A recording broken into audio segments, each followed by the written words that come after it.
is the final of the school junior 8s between Niagara Crossley from Canada and on the Buck station, on the Berkshire station, rather, and Lady Eleanor Hollis on the Buck station.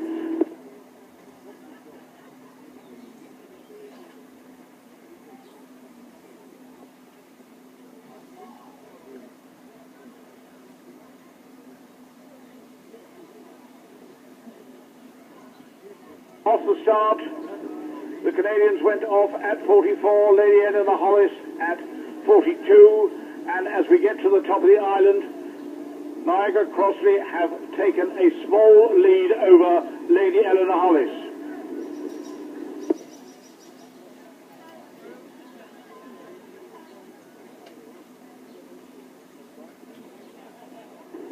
And as we come down the meadow now,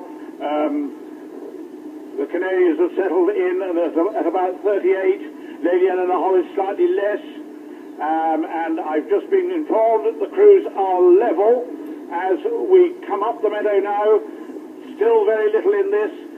If anything, I think now probably Lady Eleanor Hollis might have got their bow ball in front. But it's very difficult to tell from this position as we come down the course now. But they're still digging deep. They've got a very good rhythm. Lady Eleanor Hollis, the Canadians a little bit ragged, but they're still keeping going. Lady Eleanor Hollis keep looking across at the Canadians, but I think Lady Eleanor Hollis are, yes, they've got a slight lead still, but only a very, very slight lead, but they seem a little bit smoother in their stroke work than against the Canadians, who are a little bit too over-enthusiastic and not really getting their blades into the water and making use of the blades going down and pulling them up the course. Now we look across and we're coming up to Remnant Barn and the edge of the enclosure, and it's still not very much in it. It's still possibly Lady Eleanor Hollis, but now looking across, I think it is possibly the Canadians now who have taken the slight lead. But there's still very, very little in this. As we come up towards the enclosure now, absolute neck and neck coming along the course.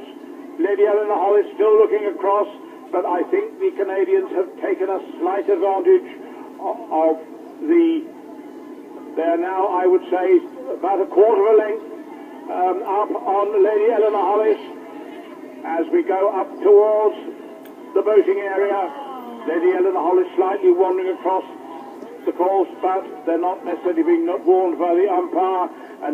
And as we come down past the enclosure now, it is the Canadian crew which have now taken the lead over Lady Eleanor Hollis, and hopefully I'll get a distance very shortly. And it's now a third of a length to the Niagara Crossley Canadians over Lady Eleanor Hollis as we go away up towards Old Blades. Now, the Canadians have really capitalised on this getting to the halfway point in this race. They've wound their rate up a bit now, and they've now increased that lead over Lady Eleanor Hollis. They must be now nearly a length probably they've got on Lady Eleanor Hollis.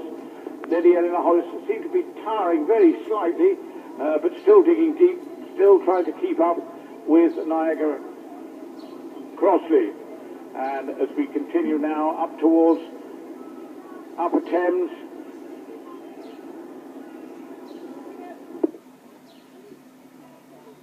the result of race number 369, which was the final of the elite lightweight single sculls for the Godfrey Road Sports Trophy, was a win for Taylor of Putney Town over Paul Green of the Isle of Ely Rowing Club by 3 lengths in a time of 6 minutes 22 seconds.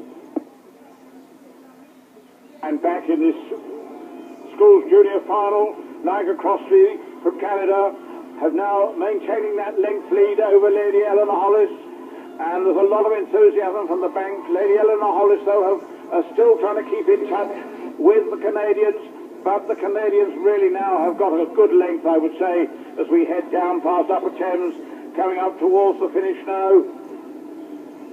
The Canadians were really pulling hard now, digging very deep as they go down towards the finish line. Lady Eleanor Hollis, though, have not given up.